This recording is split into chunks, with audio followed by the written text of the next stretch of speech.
Oh, yeah. What's going on? Hi, guys. Hi. Are you guys here to see Brendon? Is that what's going on? Cool. Okay, great. Thank you. So you've had a really long day. What time did you wake up today? I woke up at 3 a.m. actually, and we had a 4 a.m. lobby call. Yeah. Good Morning America. Yeah. Right? It was Good Morning America. It was phenomenal, though. It was good. What did you guys watch? Some. Okay. Good. Yeah, you saw it? Okay. Cool. Cool. Yeah. Cool. Anyway, so Death of a Bachelor, big day for you. Obviously, Yeah. the album's out. Tour with Weezer was just announced, so it's really a banner day. And Yeah. this is the first album that's officially, or not officially, sort of de facto a solo album. It's now just down to you, and it sort of had been going in that direction. But what's that like to really this be 100% your vision? To be completely honest, it's very liberating. It's so different, when you're working with 3 other people. There's a lot of compromise. It's almost like you're married to these people because you with each other every day. You know how to push each other's buttons. Like what ideas you want, what you don't want. There's a lot of compromise that happens, and this time around, not a lot of compromise. I was able to do exactly what I wanted. My vision was realized perfectly, and it just made me so excited. And I just honestly had a really good time writing. I spent a lot of time producing tracks and just writing songs, and it was amazing. Right. Did you ever miss any of like the back and forth or the camaraderie, or I guess it's offset by being able to see your vision through? Yeah, I mean, luckily there's still some back and forth, but I get to delegate. I get to facilitate the whole back and forth. Now that it's just me, I get to work with friends that I want to. It's not like I have to go and co-write a song or do stuff like that. It's really up to me, which is a lot of fun. It's almost dangerous because there's no limitations, but that just makes it exciting. What are some of the influences, or just musically, or just in terms of your vision, that were held back a little before? Not blaming it on anyone, but just now that's out of the box. Yeah, now I'm influenced by so many different artists, and now I get to realize it. With bands like Queen or a singer like Frank Sinatra, Bruce Springsteen. I was listening to a lot of hip hop too. Like I'm infatuated with the To Pimp a Butterfly Kendrick album. It's just phenomenal. Yeah. And so I was listening to a lot of different stuff, but I wanted to make sure to more sonically use that influence, whereas before it would just be an inspiration to write in general. Now I was using it in ways where there's a couple songs, for instance, where I was basically just stealing ideas from Queen. Nothing melodically, so I wouldn't get sued, but it was ideas where, bridges where I'm stacking my own vocal and I'm playing different characters every time, and I'm doing like 38 voices of myself. It was just so bizarre. And when I listen back to it, I'm like, oh yeah, I remember doing that voice. It's kind of funny. It's cool. Yeah, on this album in general, it seems like you really you liberate your voice. That's one of the big things I'd say. And you've always been seen as an excellent singer, but this time it's like you really got to put it out there. There's songs where it's stripped down to just piano and vocals. Yeah. What was that like as a singer to finally be able to just belt out like that? It's amazing. Like as time goes by, I want to just improve. As always, I want to get better as an artist, as a songwriter, as a producer, as a vocalist.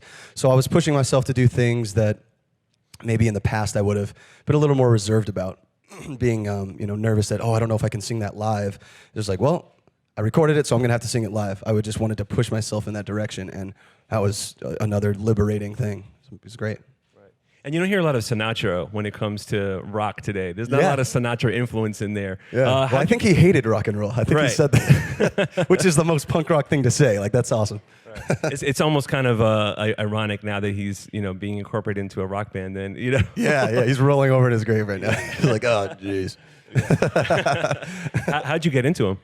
When I was a kid, over the holidays, like my parents would play him, just while we were hanging out at home. The first song I heard from him, actually, I think was Jingle Bells. It was like the Jingle bells. It was like the funny, quirky one. And from that point, the next time I heard him was on Who Framed Roger Rabbit when he was a cartoon sword. That was like one of the first memories. I remember seeing him. He's just like, if you guys don't know what I'm talking about, there's a movie called Who Framed Roger Rabbit. And they use Frank Sinatra's witchcraft, and they draw him as a cartoon, and he's got the little hair curl. He's like, boo, boo, boo, boo, boo. He's like doing the whole thing. And it's awesome. And I remember just being like, who is that dude that they emulated through a sword as a cartoon? And then from that point on, I was just in love. But I didn't gain a real respect until I got older, and I was a vocalist myself, or considered myself somewhat of a vocalist. That's when I really gained a deep appreciation and respect for what he was able to accomplish, not only musically, but just as an individual, as a man, just as a person, just how kind he was and charitable, and what he stood for, I really backed. And how did hip-hop and Kendrick Lamar actually find its way into the album? Like, when you listen back, where do you hear it? Oh man, it's mostly in beats. So like the good thing about songwriting for me now, like when I'm doing it alone, I tend not to spend too much time on one idea because then I don't want to get stale in the idea that I'm writing.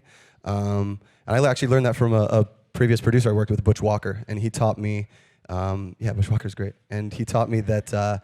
If you spend too much time, the song's going to suffer. And I never thought about it. I just figured the more time I spend on a song, it's only going to get better. But really, you can end up hurting it because you lose excitement over the song. And to keep that excitement, when I would lose, the passion for it or get frustrated, I would just go and like make a beat.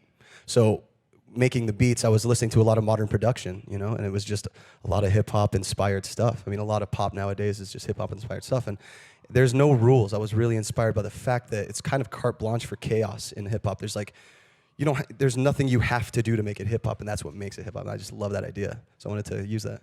Cool. Is there going to be a Brendon Urie beat tape? Yeah, DJ Beaton, soon? what up? Mixtape's fire, son. Yeah. And speaking of Kendrick, we just got to talk about the Grammys for a second. So, obviously it's incredible. He was nominated for so many.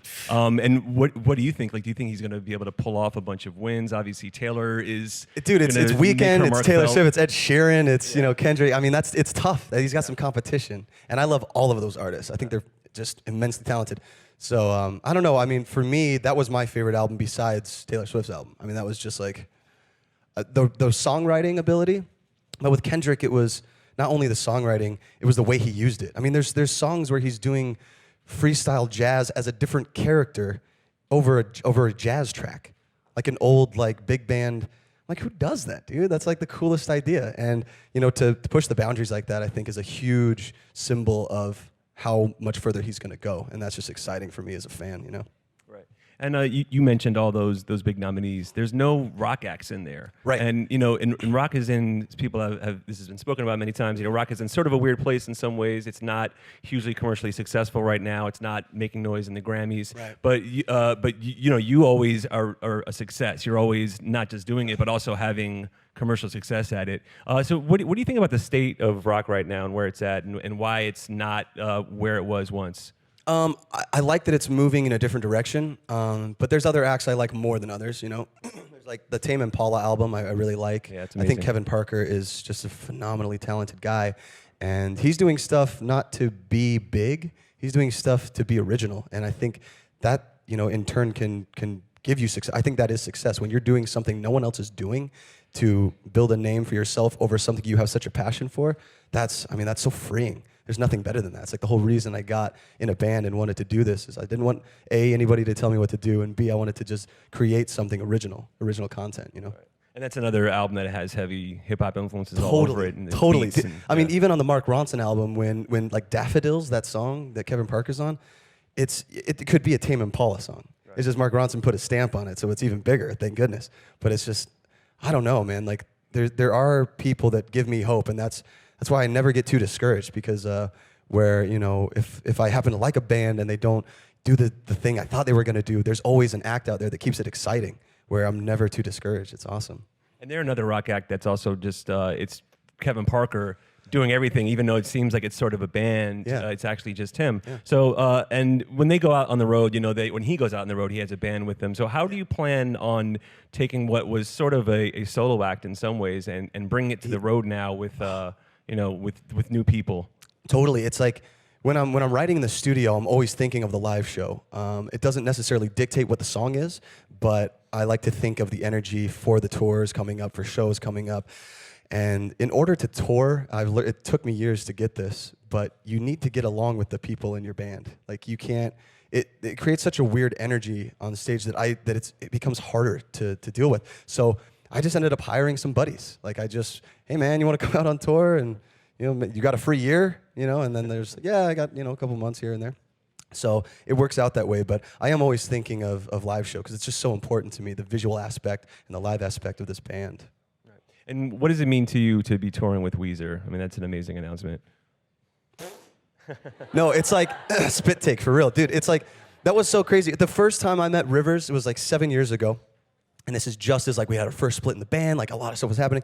And I wanted to get out more. I wanted to do co-writes, which I had never done before. I wanted to step out of my comfort zone, because deep down I knew that was the only way to progress and move forward. So to get out of my comfort zone, I was just a real like recluse. I just stayed in my house. I didn't want to go out. I hated talking to people. I got panic attacks in grocery stores. Still happens. But I think like going and meeting Rivers for like my first co-write was one of the coolest experiences, because meeting an idol, you know, they say don't meet your idols. I say forget that, dude. It's awesome. This guy brought me into his home, showed me around his house. He does the Japanese thing. I took my shoes off. You know, I was very respectful. And we just walked around a little bit, and then that was like a 10-minute tour of his house. He's like, let's go back to the studio and work on something. So we just walk out to his studio, excuse me, and halfway through the writing the song, I just was like, listen, dude, it's eating me up inside. I have to tell you, I learned to play drums and guitar to the Blue Album in Pinkerton. Like, you are just an idol of mine, and I respect you so dearly. All right, weirdness over. Let's get back to the song. And he was like, no. Let's sit with this for a little bit. That's really great. And I was like, oh god, this is awkward. It's getting worse. It's getting worse. And I was like, oh no. But like sitting with him and being able to communicate as just one human to another, there's mutual respect, you know, was really, really cool. And then from that point on, just seeing him here and there, playing festivals with him, and becoming friends over time. That's so surreal. It doesn't seem real still, but this tour is gonna be amazing, man. Yeah. How validating is that for you? I mean, I feel like every artist, there's a lot of confidence, but there's always a little part of you, and any creative person, you know, you're like, okay, wait, am I doing this right? But then to be touring with Weezer, I mean, what is that actually, is that just huge validation for you when you think about yourself as a kid and, you know? 100%. I must have done something really good in a past life to get to this point, because I never thought that would be possible. I mean, I never thought of that. It was, you know, like we came from different worlds, in a different scene. I never thought we'd connect. And now that it's come full circle, very just unbelievably awesome. We can't really put it into words. It's just a beautiful thing, yeah. Is there anything different that fans can expect on this tour? Oh yeah, I've got a lot of tour production ideas. That's something I really spend a lot of time on. Like after the album, you know, today is like the sigh of relief day. I'm just like, oh, it's finally all out. It's like I've been sitting on the secret for months, and now I can just share it with everyone. And then I move forward to thinking about tour ideas, and it gets dangerous sometimes, because I want to do a little too much. I wouldn't say too much. I want to do what I want to do, and the label says it's too much, because I have like ideas where some of it's dangerous, you know. And apparently, yeah. So I'll share a couple ideas. So the first idea I told the label, I was like, hey, so I want to put a safety net above the crowd. And they're like, okay, good start. For what? And they just didn't see where this was going. Safety net above the crowd kind of hangs a little low, you know. And I want to shoot myself out of a cannon from stage. And I want to fly up into the air and land on the safety net and kind of float down and like be able to high five people and then kind of float back up and then have something pick me up and then bring me back to stage. And they were like, well, apart from impracticality, that sounds incredibly dangerous, and no one's going to take out an insurance policy on you, and we won't suffer that consequence. So they're like, no. And I was like, okay, cool. I'll be back to you in a week with another idea. So I went back to them later. I was like, here's my next idea, guys. And they're like, oh, Jesus. And I was like, well, I want to, you know, there's a part in the song that says, set yourself on fire. Can I get a... Yeah, exactly. I was like, can I get a fire suit? Can we get fire gel? I want to be on fire the entire song. He's like, nope. That's just not a thing. Like, you're not going to do it. So that's where I started, but I'm still talking about ideas. So if you can imagine, that's where I started. I'm going to find some good middle ground to land on, you know? Yeah. Maybe just a leg on fire. Yeah, maybe just a toe. Set a toe on fire. You know.